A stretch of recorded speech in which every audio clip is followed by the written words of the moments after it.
What's up, guys? Mr. Patterson here, going to take you through a lesson in chapter 22. We were very near the end of chapter 22 before we ended up, taking these days off.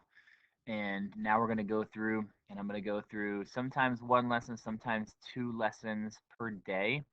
As I go through them, you should follow along. I recommend you pause, rewind, get these notes down so that you can reference them as we move forward. Because we were very near the end of the chapter, what's going to happen is we're going to do these last two sections, and then we're going to take a test on this chapter 22. The exact format of that will be worked out in the next couple of days, and you will get some more information on that as it comes. So in this chapter here, very important section, we're talking about laws of probability. We're going to explore the different laws of probability, and we're going to apply them to different situations. So we have talked about the right side up U symbol. We've seen it all chapter long, and it means a union. It's another way of saying A or B happening. And if we are looking for the probability of A or B, we can take the probability of A, add it to the probability of B, and then come in and just subtract the intersection of A and B. Now we talked previously about, well, if those events are mutually exclusive, then we don't need to subtract the intersection again because the intersection would be 0. So if we look at this scenario here, we have probability of A is 0.6, probability of A union B equals 0.7, and the intersection is 0.3. So if we think back to the equation that we had just on the previous slide, we know just about everything in this equation. The only thing we don't know is the probability of B. So we rewrite our rule, probability of A or B equals probability of A plus the probability of B minus the intersection. We just plug in what we know and solve for what we don't know. Another way to look at it, excuse me, is to go ahead and try to make a Venn diagram out of it. They told us that 0.3 was in the middle. Now over here, this A value here, this is what's in A that's not in B. Now if we think analytically for a little bit there, we know that the probability of A is 0.6. Since we've already accounted for 0.3, that means A is 0.3. And if we look over here, probability of B, well, if we're trying to figure that out, we know that A plus B plus 0.3 is 0.7 based on the fact that that is the union of the two sets there. And we know that A is 0.3, so we're just solving using algebra at that point to get to the fact that the probability of B is 0.4. All right. Now this B that's referenced down here is the part that's in B but not in A. So that's why you see 0.1 here for B, but you have to add them together to find the probability of B, which again is 0.4. Now the idea of mutually exclusive or disjoint events, those are two events that do not have any outcomes in common. And in this scenario here, we're going to be looking at the probability of A and B equaling 0 because we don't have to worry about them intersecting at all. Their intersection is 0. So therefore, the probability of A or B is just equal to the probability of A plus the probability of B. Now, if we look at these scenarios here, we're going to go through a couple of examples. Example 2 says a chocolate is randomly selected from a box which contains 6 chocolates with hard centers and 12 chocolates with soft centers. H is the event that the randomly selected chocolate has a hard center, and S is that it has a soft center. So the first, it says, are H and S mutually exclusive? Well, if we think about that, can those two things happen at the same time? Can a chocolate have a hard center and a soft center at the same time? The answer is no, obviously, so therefore they are mutually exclusive or disjoint. Beyond that, to answer these probability questions here, we just need to think, okay? So in total, we have 6 plus 12, we have 18 candies. So the probability that the candy has a hard center is going to be 6 out of 18, or 1/3. Probability that has a soft center is 12 out of 18, or 2/3. Here, H and S, well, since they do not have any outcomes in common, since they are mutually exclusive, this is going to be 0 out of 18, or just 0. And hard union soft, well, it's going to be the probability of hard plus the probability of soft minus the intersection, which we already showed to be 0. So it's just going to be 1/3 plus 2/3 minus 0, and therefore 3/3 or 1. All right. You can take a look and see This is the same thing that we just kind of talked about. Conditional probability. So we talked about conditional probability when we were in making tree diagrams. We always talked about that second branch, that second tier of branches, those are all conditional probabilities, meaning that the probabilities we write are assuming that something else has already happened. Now, when we say the conditional probability of A given B, what we're saying there is that B has already happened, and we want to know the probability that A happens, assuming that B has already happened. Now, our notation is we give this A, we do a vertical line, and then B, and the vertical line is read as given, A given B. And to find the probability of A given B, we take the intersection of A and B, and we divide it by the probability of whatever is given. So we're going to divide it in this case by the probability of B. Let's look at an example. It says in a class of 25 students, 14 like pizza and 16 liked iced coffee. Now, if we think for a second there, 14 plus 16, that might seem a little bit weird because that adds up to more than 25, right? Well, the fact that it adds up to more than 25 leads us to the assumption that we're going to be dealing with some students who like pizza and iced coffee, all right? So it says one student likes neither and 6 like both. So there we are, we have everything we need there. One student is randomly selected. What's the probability that the student likes pizza? Now, if we just answer this question, probability that they like pizza, this is not a conditional probability question. It just wants to know the probability that this person likes pizza. Okay, so easy enough. 14 like pizza out of a total of 25. The probability of this happening is 14 out of 25.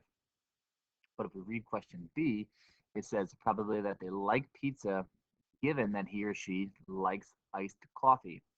So the formula we just wrote down in the previous slide says it's going to be the probability of the intersection.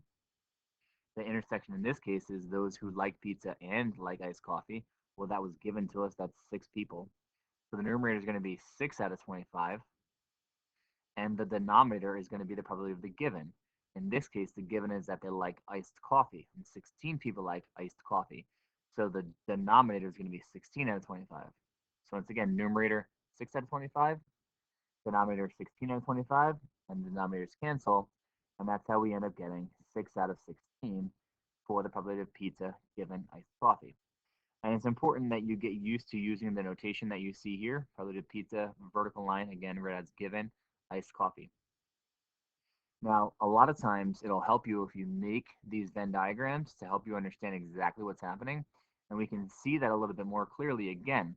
What we're looking for in question B is that they like pizza, given that they like iced coffee. So we start with the intersection, that's 6. Then we divide it by the probability that they are C, like iced coffee, excuse me. And that is 16 people. That's why it's 6 out of 16. All right. Now, if we look at example 4 here, it says, hint, draw the Venn diagram. Okay, so in this case, it says we have 40 students, 34 like bananas, 22 like pineapples. There we have our 2 circles there. And 2 dislike both fruits. So in this one, it's a little bit different than the previous slide because they didn't tell us what the intersection was, but we can figure that out pretty quickly. I know if I take those 2 people away that dislike both fruits, then I'm talking about a total of 38 students that need to be in liking bananas and or liking pineapples. So from there, if I take 34 plus 22, that gives me 56. Well, 56 is how much more than that 38 that we were talking about? It's 18 more. So for that reason, I know that 18 is going to be the intersection of bananas and pineapples. So from there, I can just work inside out to figure out what number is going to go here, the people who like bananas but don't like pineapples, and here, the people who like pineapples but not bananas. And so again, I saw that 34 people like bananas. Well, I've already accounted for 18 of those people, so therefore 16 are left. Over here, 22 people like pineapple, but I've accounted for 18 of them, so 4 people are left. And again, these 2 down here, these are people who don't like either fruit. Once we have this Venn diagram, answering the questions becomes very simple. Probably that they like both fruits, boom, 18 out of 40. Like at least one fruit. At least one fruit means it could be these 16 people, could be these 18 people, or these 4 people. So we add up all those numbers, and we get 38 out of 40. Or we could have just subtracted these 2 from 40 and gotten 38 out of 40. All right. Neither one of those, A or B, were conditional probability questions.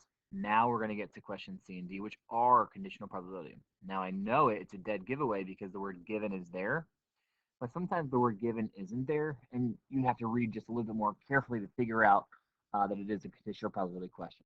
Let's read C. It says the probability that they like bananas given they like pineapple. So again, using the formula, it's going to be like bananas and like pineapple. That's 18 people. That's my numerator. And then like bananas, given that they like pineapple, my denominator is going to be those who like pineapples, which again is 22. So that's going to be 18 out of 22. And that's what C would be. D is dislikes pineapple, given that he or she likes bananas. Okay. So we need to figure out how many people dislike pineapple and like bananas. That's my numerator because that's the intersection. Intersection doesn't always mean the intersection of the circles because in this case we're talking about disliking pineapples. So how many people dislike pineapples and like bananas? It's these 16 people here. So my numerator is 16. My denominator is going to be given that they like bananas. How many people like bananas? 34. So it's going to be 16 out of 34.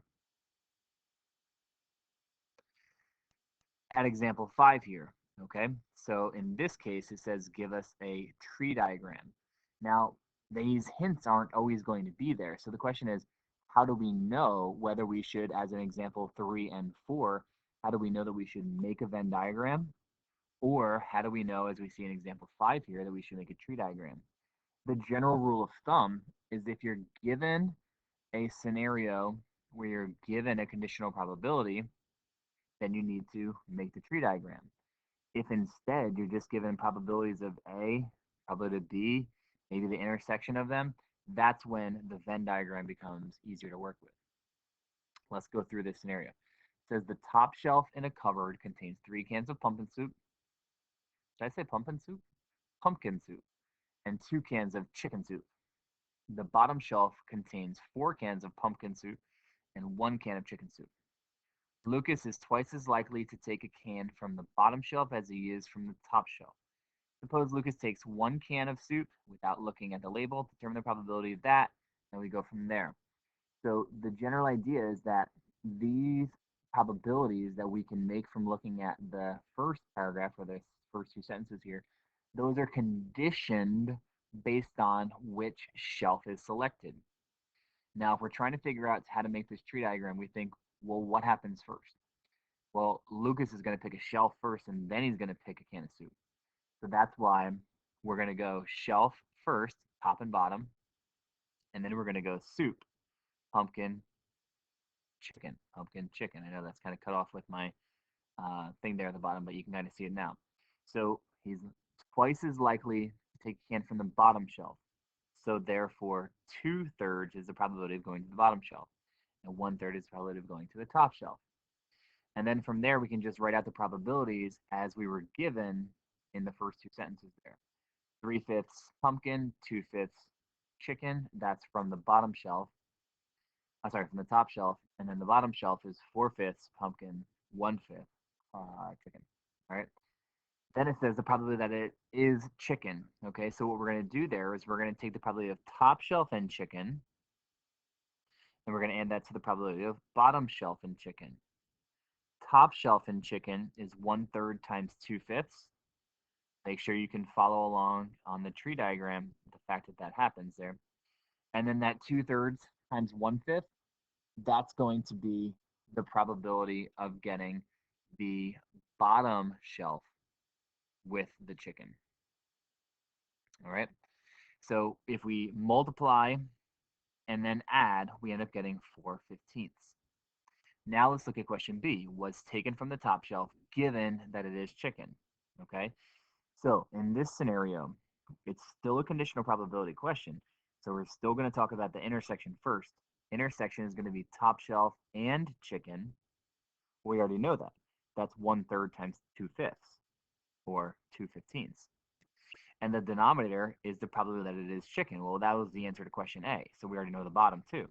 So the top is 2/15. The bottom is 4/15. So all I have to do is divide that, and we end up getting 1/2. All right. Once you are able to make the tree diagram, I think this problem becomes a little bit easier at least. But the general idea is you have to think about which branch am I going down. And if you can think about that, then the problem becomes easier. So that's it for this section here. We talked about the laws of probability and we applied them to different situations. What I'd like you guys to work on is page 598, numbers 1 to 13 odd. If you have any questions as you're going through them, feel free to send me a message on Google Classroom or an email and we can talk from there. All right, have a good day, guys.